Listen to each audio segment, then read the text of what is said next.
Boa noite a todos. A doce paz de Jesus em nossos corações. Nós estamos numa sequência de aulas em torno de mediunidade.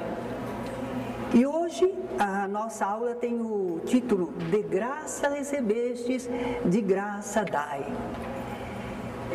São palavras de Jesus e muito citadas no movimento espírita quando se fala de mediunidade, não é? Jesus estimulou e orientou os seus discípulos para a prática da mediunidade.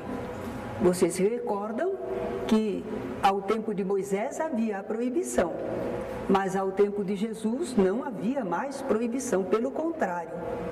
Jesus estimulou e orientou os seus discípulos para praticarem a mediunidade, exercitarem essa faculdade sublime, e disse para eles trabalharem com essa mediunidade, as suas faculdades, em favor da humanidade.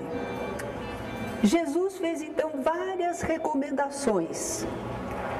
Ele disse nessa oportunidade: curai enfermos, purificai leprosos. Eles não poderiam fazer isso como pessoas que eram, porque eles não eram médicos nem enfermeiros, mas como médiuns, como intermediários dos espíritos, eles serviriam muito bem para que os mensageiros do Senhor ajudassem a humanidade, curando, não é? Sanando o problema da hanseníase. Disse Jesus também: ressuscitai mortos. E nós precisamos pensar a esse respeito, porque Jesus não contrariou nenhuma lei divina, nem poderia.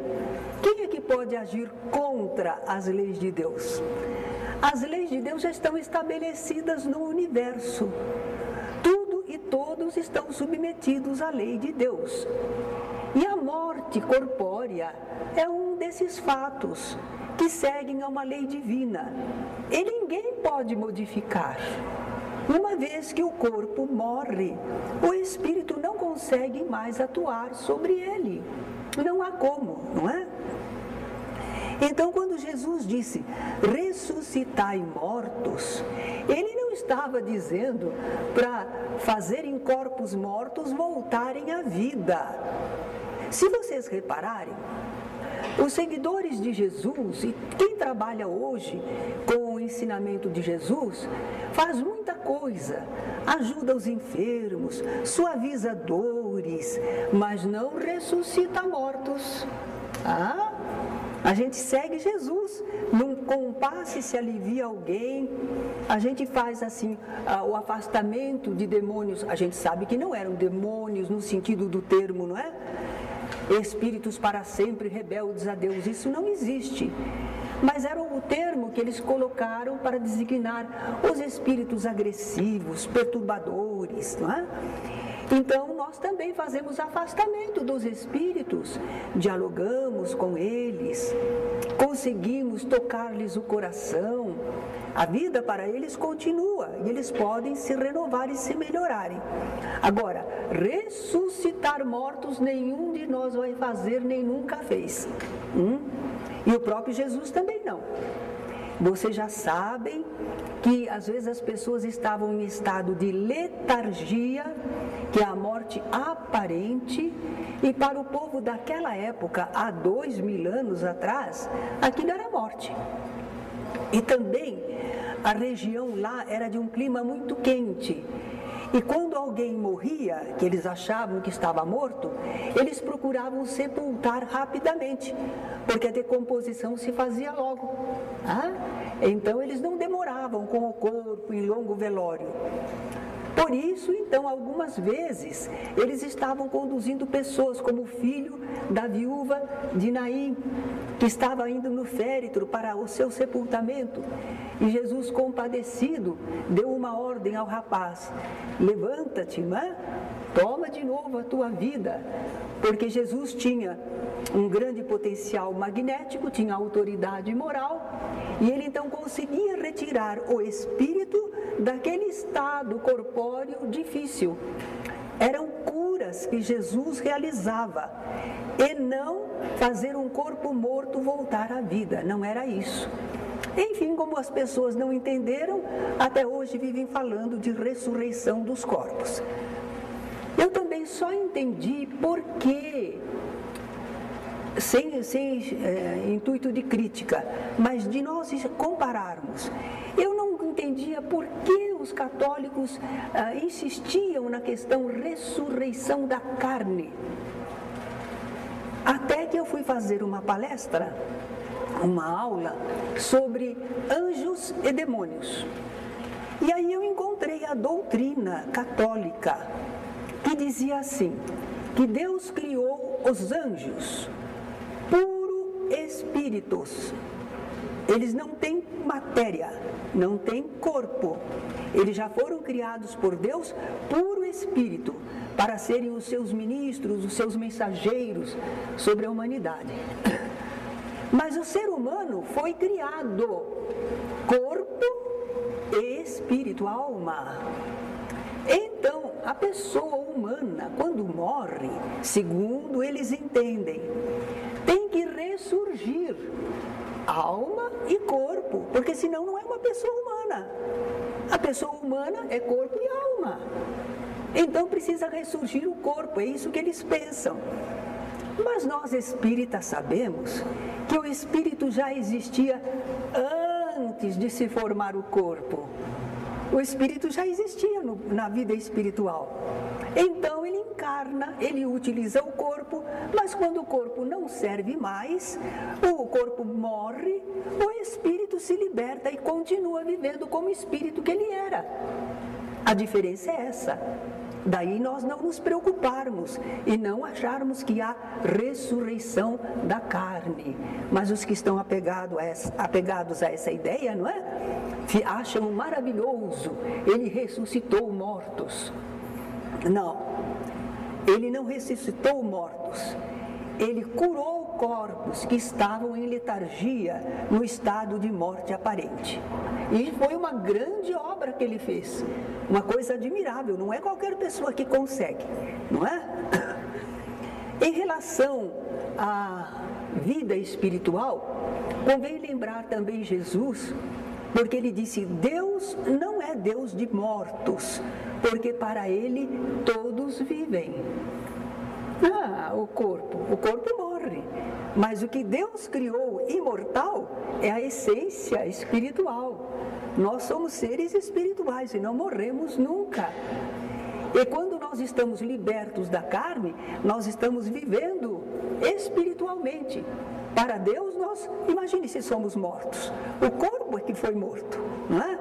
Bem, então esse ressuscitai os mortos, que ele falava para trabalhar com a mediunidade, ressuscitar os mortos, significaria, tragam os mortos de volta. Aqueles que o pessoal pensa que morreu, acabou, tragam eles para comprovar a imortalidade, não é? Era isso que Jesus dizia aos seus apóstolos. E ao final de todas as instruções, ele disse, de graça recebestes, de graça dai. Era a recomendação para que o exercício da mediunidade fosse gratuito. Não se cobra pela mediunidade. É recomendação de Jesus. Tudo bem, mas por que será, não é? Ele exemplificou. Tudo que Jesus ensinava, ele viveu. Então, Jesus não somente recomendou, ele também exemplificou o trabalho espiritual gratuito. Quando foi que os seus discípulos cobraram alguma coisa pelas tarefas que realizavam com a sua mediunidade? Nunca. Será que Jesus cobrou alguma coisa dos seus discípulos, apóstolos, quando ele fez o trabalho de estímulo às suas faculdades mediúnicas? Também não cobrou nada, não é? Nenhuma das realizações que Jesus fazia com as suas forças espirituais, ele cobrava absolutamente nada. Quando ele expulsou os vendilhões do templo de Jerusalém, ele deu uma enérgica demonstração de que não se deve comerciar com as coisas espirituais, nem torná-las objeto de especulação ou meio de vida. Estamos concordes até aí? O ensinamento de Jesus é esse. É o ensinamento e o exemplo do nosso mestre. Mas por que ele teria recomendado e exemplificado assim? Em princípio, porque a mediunidade é uma faculdade concedida por Deus ao ser humano. Não é um dom. Todos nós somos seres espirituais, transcendemos ao corpo em certas circunstâncias e sentimos o plano espiritual, comungamos com o plano espiritual. Naturalmente, algumas pessoas fazem isso de modo mais ostensivo, mais regular, mais intenso, mas todos nós temos comunhão com o plano espiritual, não é? E quanto a essas pessoas que são médiums ostensivos, eles não pagaram nada pela sua mediunidade, como nós também não pagamos. Quando a gente, por exemplo, transcende um pouco o corpo e vê um espírito, ou recebe uma inspiração, a gente paga alguma coisa? Não paga nada. É gratuito. A gente recebe de graça. Então, de graça, devemos dar também. Quando eu trabalhava para essa aula, eu fiquei pensando assim, aquilo que algumas pessoas iriam argumentar. Mas também foi de Deus que nós recebemos a vida, a inteligência, a força. E com tudo isso a gente realiza trabalhos. E a gente recebe paga. E é muito justo. Qual é o problema? Quem trabalha tem direito ao seu salário. No entanto, não é lícito cobrarmos pelas coisas espirituais. Vejamos a diferença.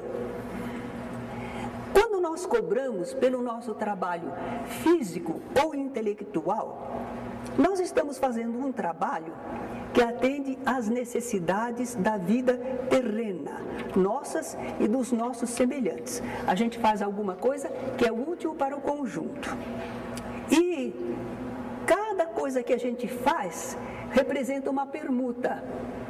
O sapateiro faz sapato para as pessoas. O verdureiro compra o sapato, mas em compensação ele produz as verduras. O verdureiro faz não sei o quê, e assim por diante. Cada um cobra o seu trabalho, mas ele usufrui de outros. Todos trabalham uns para os outros.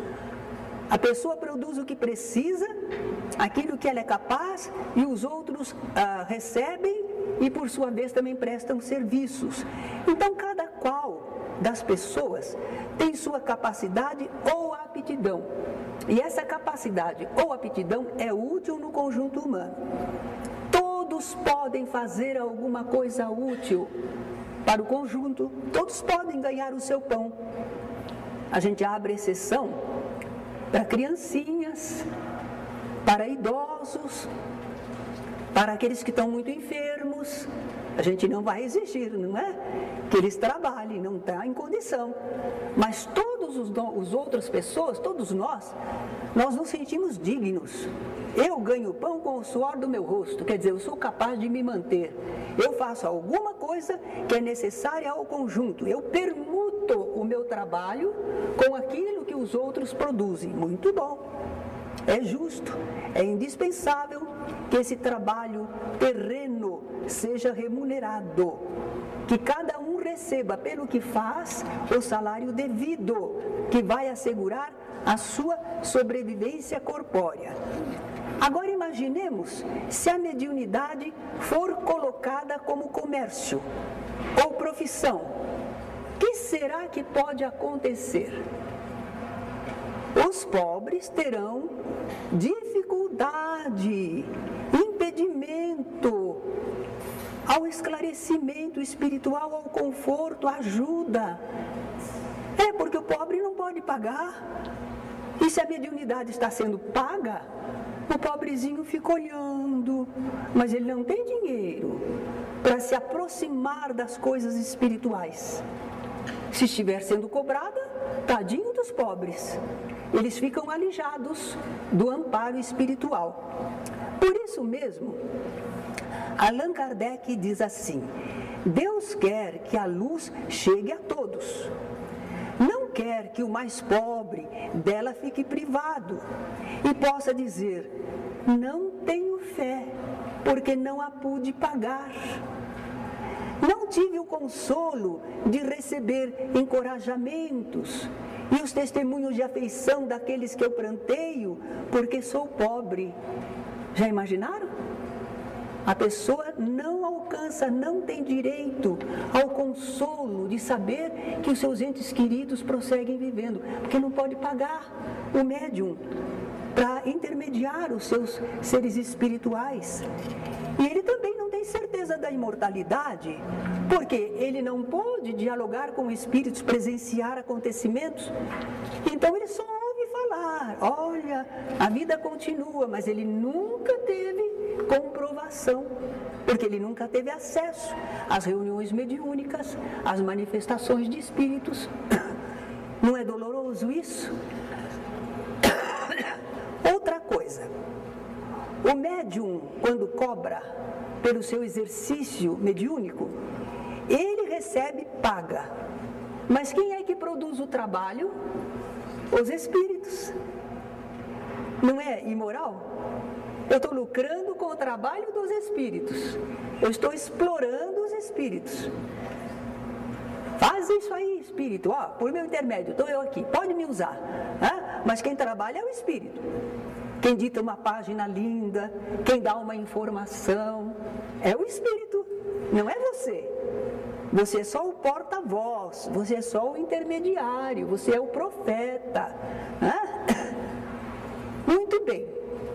Então, se as pessoas, o médium, quer vender aquilo que não se originou das suas ideias, das suas pesquisas, qualquer espécie de trabalho dele não fez, mas aquilo que os espíritos produziram ele quer vender. Infelizmente, no movimento espírita, pouquíssimos, é verdade, felizmente, mas alguns estão perdendo isso de vista. E estão dizendo: mas eu também tenho trabalho, eu tenho tempo, eu vejo o material. Mas ele não produziu o trabalho, não é obra dele, mas ele vende como se fosse dele. Não, isso está errado. Na nossa editora, por exemplo, todos os autores, eles doam os direitos autorais. Precisa ser responsável pela obra, tem que ter um autor responsável. É o médium, é aquele escritor, mas todos nós doamos os direitos autorais. Não ganhamos nada com isso, porque nós entendemos que mesmo este trabalho com as ideias espíritas, elas não são nossas. Nós apenas as organizamos, contamos fatos, mas em verdade nós estamos reproduzindo a doutrina espírita. Não é criação nossa. Não é esforço nosso, não é? Então nós não vendemos as coisas que não se originaram de nossas ideias ou pesquisas, que não exigiram qualquer espécie de trabalho nosso. Outra coisa, trabalho dos espíritos e nós recebemos a paga. A paga é em coisas materiais. Espírito usa as coisas materiais? Não usa. Não adianta tapar o sol com a peneira e dizer: não, mas é para as obras assistenciais, não, mas é para fazer a caridade. É muito perigoso isso. Quando a pessoa doa os direitos autorais e a obra vende em benefício da assistência social, tudo bem. Mas a pessoa fica com o poder, com os direitos autorais. E então diz que está ajudando aqui, que está ajudando lá, porque vendeu um pouquinho para aqui, um pouquinho para lá. Não. Isso é muito perigoso. Não falamos mal das pessoas, mas vocês sabem que a Zíbia Gasparetto, grande escritora, médium, não é? E o filho dela, Antônio Luiz Gasparetto, a questão de uns anos atrás, não sei se 8 anos, eles vieram a público e declararam que não eram mais espíritas. E passaram a cobrar pelos seus livros, pelos seus trabalhos. É livre-arbítrio deles. Foi bom eles dizerem que não eram espíritas mais, porque os espíritas não cobram. Não é? Uma coisa que Kardec fala, e às vezes a gente não pensa. Uma pessoa, por exemplo, recebe um livro de um familiar, contando lembranças da família, tudo, mandando mensagens, e a pessoa depois vende aquele livro. Ele está expondo o seu ente querido. Já imaginou ele marcar uma sessão de venham aqui, porque eu tenho um espírito familiar, um espírito amigo, e ele vem e me conta as coisas. Vem cá, traz os seus problemas, que eu vou perguntar a esse espírito amigo e ele vai responder. Quer dizer, está explorando os seus entes familiares tão queridos, não é? A gente não pode explorar, nem quando estão encarnados, nem quando estão desencarnados, não é? Outra coisa, se a gente cobrar, vamos ter de assegurar resultados. Não tem a defesa do consumidor? É isso aí. Pagou para ter uma comunicação e não veio a comunicação. Não veio, devolve meu dinheiro. Não teria que ser assim? O médium não pode assegurar que os espíritos virão e atenderão a pessoa como ela quer, como ela pensa, como ela espera. Não pode. O médium nem sabe se ele vem ou não. Chico Xavier, naqueles programas do Pinga Fogo, às vezes ao final o pessoal pedia, pode se concentrar para receber alguma mensagem? Eles, não sei, eu me concentro, mas eu não sei se vem algum espírito, não é? Ele não podia, ele não tinha autoridade sobre os espíritos, não é? A mediunidade é uma faculdade fugidia, instável. Ninguém pode contar com ela com certeza. E ela não funciona sem o concurso dos espíritos. E os espíritos nem sempre podem, nem sempre devem e nem sempre querem atuar.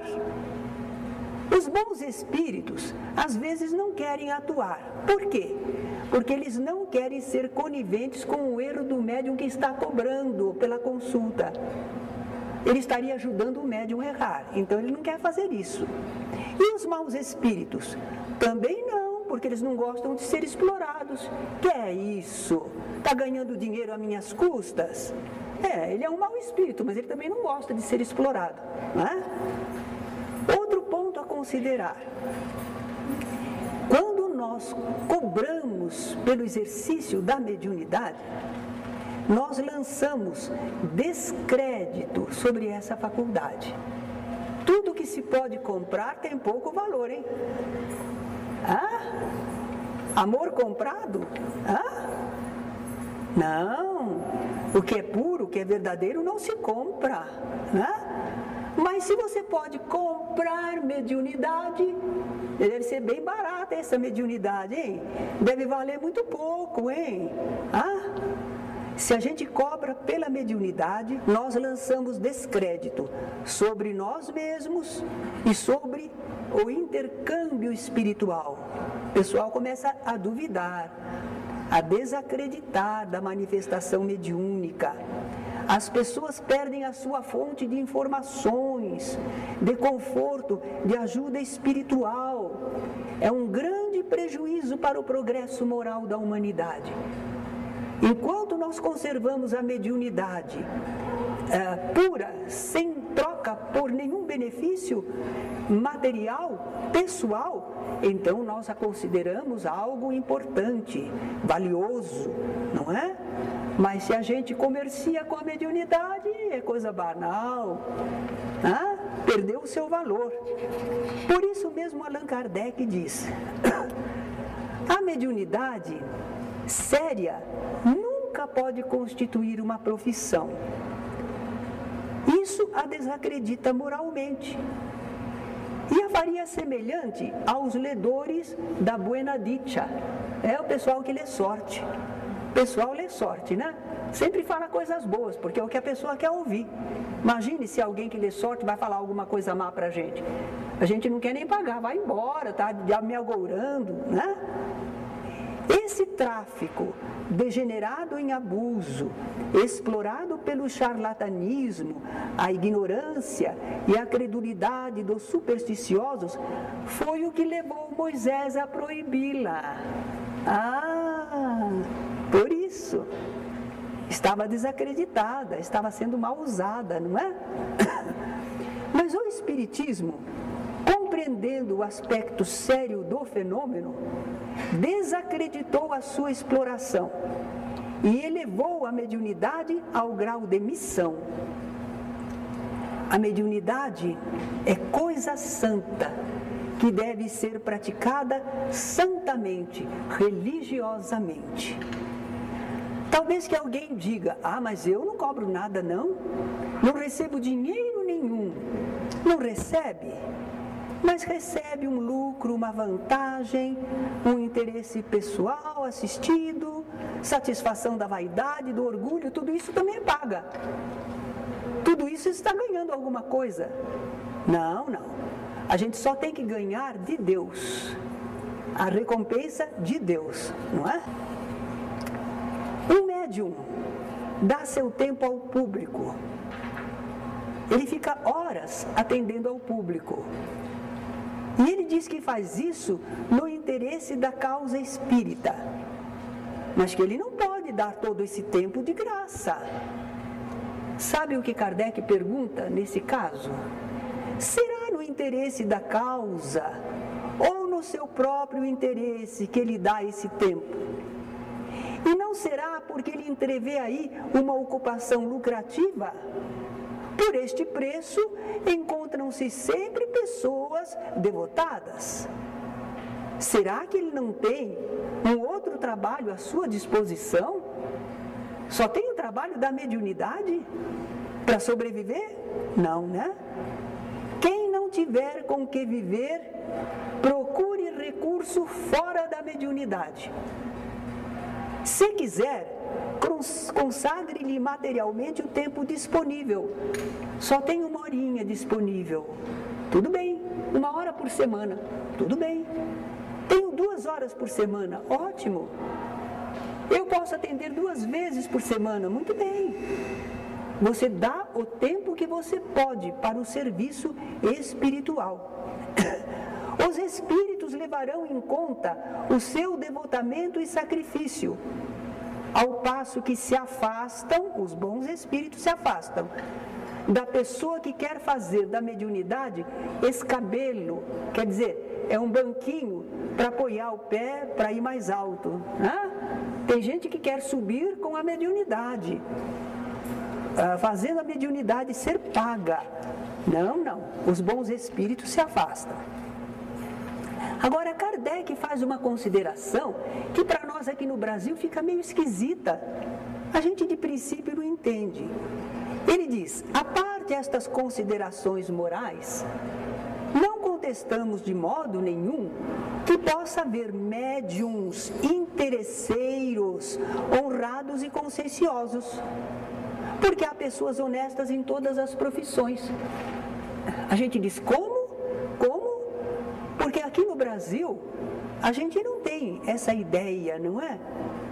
Mas, por exemplo, nos Estados Unidos, as pessoas, mesmo pobres, não gostam de receber caridade. Se você tenta doar alguma coisa, fazer alguma coisa por elas, e elas não dão nada em troca, elas dizem: não, caridade eu não aceito, porque elas acham que diminui a elas. Que elas ficam pessoas que não são capazes de se bastar a si mesmas, que dependem da caridade alheia, elas não querem. O brasileiro gosta, né? O brasileiro diz assim: quer me dar alguma coisa? Opa, gostei! Então a nossa mentalidade aqui é diferente dos europeus, é diferente dos estadunidenses. Eles veem isso como uma ofensa. Nós vemos isso com agrado. Então, quando Kardec fala de médiuns interesseiros, honrados e conscienciosos, é porque lá todo o trabalho é pago. E eles acham que até mesmo o trabalho do médium deve ser pago. É mentalidade da nação, é diferente, não é? Então médiuns interesseiros, mas honrados e conscienciosos. São aquelas pessoas que estão trabalhando com a mediunidade, segundo o conceito do seu povo, cada um recebe pelo que faz, tudo bem, mas ele não explora. Se ele não produz o que era esperado, ele não recebe, ele é honrado e consciencioso, apesar de interesseiro, certo? Mas para nós aqui não forma sentido, né? Aqui para nós não forma sentido. Mesmo assim, Kardec diz, mas se convirá pelos motivos que expusemos, que o abuso tem mais razão de estar com os médiuns pagos, do que junto àqueles que, olhando sua faculdade como um favor divino, não a empregam senão para prestar serviços gratuitamente. Mesmo lá ele diz assim, a gente tem mais segurança, mais confiança quando a gente vê que os médiuns não cobram pelo serviço espiritual. Porque aí a gente vê que eles estão desinteressados de coisas materiais. Eles estão levando a sua tarefa como uma missão. Muito bem. Kardec está com a razão. E graças à gratuidade dos serviços espirituais no meio espírita, é que nós temos assegurado o afastamento das pessoas interesseiras e mal intencionadas. Vocês pensam que não vem gente interesseira e mal intencionada ao centro espírita? Vem! Querem ganhar dinheirinho, aqui tem bastante gente, eles querem clientela. Querem! Então, às vezes, ficava uma senhora lá no corredor e depois de algum tempo a gente percebeu que ela ficava caçando, né, clientes. Ela conversava com a pessoa e dizia para a pessoa ir na casa dela. Que aqui não atendiam como a pessoa queria, mas na casa dela ela atenderia. Quer dizer, ela ganhava clientes. Claro que a direção da casa já corrigiu isso, né? Ela não era médium da casa, coisa nenhuma. Mas ela se aproveitava. Tinha bastante gente, aqui eu caço alguém, não é? Mas a casa, como não oferece ganho material para ninguém, nem para os expositores, nem para os dirigentes, nem para os médiums, nem para os passistas, ninguém ganha nada materialmente. Então só ficam os idealistas. Às vezes chega uma pessoa interesseira, opa, deixa eu ver se lá eu ganho alguma coisa. Se aproxima, né? Se faz de espírita, mas depois de algum tempo ele vê, se mato não sai coelho. A pessoa vai embora e nós ficamos em paz. Ficamos só com os idealistas. Não somos perfeitos, não somos os mais puros, mas somos idealistas. Não vivemos à custa da religião, certo? E é assim que vocês aprendem e sentem. Vocês também sentem esse respeito, porque a doutrina espírita nos levou a esse entendimento. Nós fazemos de todos os serviços espirituais alguma coisa santa, alguma coisa pura. E nós não queremos que isso fique diferente, não. Já imaginou a gente desencarnar, voltar a encarnar um dia e procurar uma casa espírita para receber um passe? É tanto cada passe. Ô, meu Pai do céu, não é? Não, vamos conservar o meio espírita de acordo com o Evangelho de Jesus. De graça recebestes, de graça dai. Agora, vocês vão dizer, mas vocês vendem livros. Sim, os livros nós vendemos. Nós temos que imprimir novos livros. Se não vende esses, não pode imprimir outros. Então é um serviço que a gente faz. Mas os autores não cobraram nenhum direito autoral. É uma coisa assim que circula, mantém o movimento, mas não sai lucro, vantagem para ninguém em particular. Sobre a ressurreição de Lázaro, nós vamos dizer que Jesus não ressuscitou nenhum corpo morto.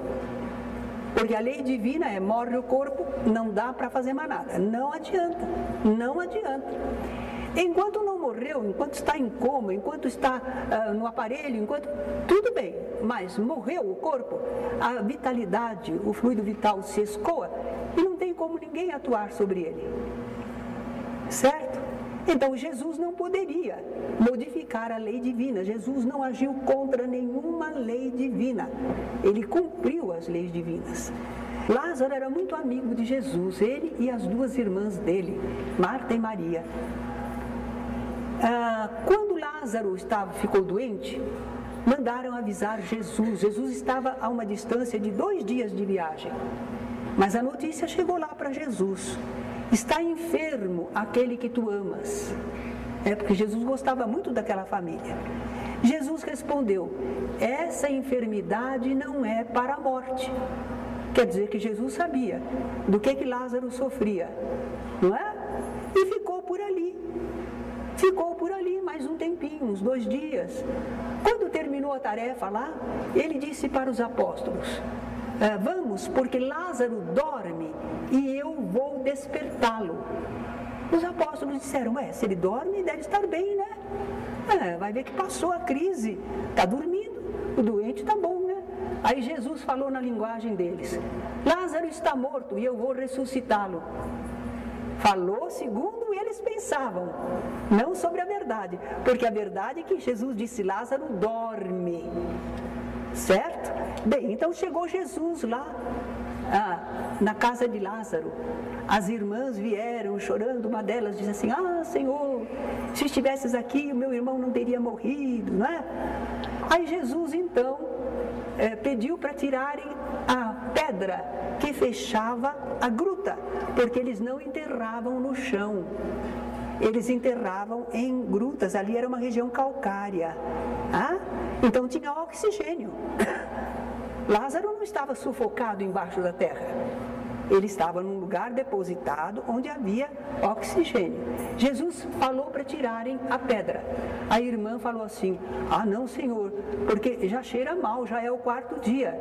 Ela pensou: quando o corpo está em letargia, ele não decompõe rápido assim. Mas ela não sabia, então pensou que já estava cheirando mal. Jesus não se incomodou com isso, mandou-te rolar a pedra, orou a Deus e aí emitiu a ordem para Lázaro: Lázaro, vem para fora. E apesar de todo enfaixado, né, como eles costumavam fazer com os corpos, Lázaro saiu caminhando. Porque Lázaro não estava morto, não tinha se desligado do corpo. Lembram da aula de desencarnação? Enquanto o espírito ainda está ligado ao corpo, o corpo tem vitalidade. O espírito pode comandar o corpo, uma vez que ele receba aquela contribuição de fluidos e autoridade moral que Jesus tinha para dar. Recebeu amparo para sair daquele estado e saiu normalmente. Então isso é que o pessoal pensou que fosse a ressurreição de um morto. Da mesma forma, quando ele encontrou um jovenzinho, único de uma viúva, que ia indo para o sepultamento, compadecido da mulher, era o filho único dela, Jesus disse ao moço: moço, desperta. E o rapazinho despertou e foi entregue à sua mãe. Da mesma modo para aquela menina, que o pessoal acreditava que já estava morta, mas Jesus sabia que não estava. Então foram curas que Jesus realizou com o seu magnetismo, com a sua vontade maravilhosa. Foi um grande fenômeno, mas não foi ressurreição de corpos mortos. Tudo bem? Agradeço então a vocês e vamos encerrar.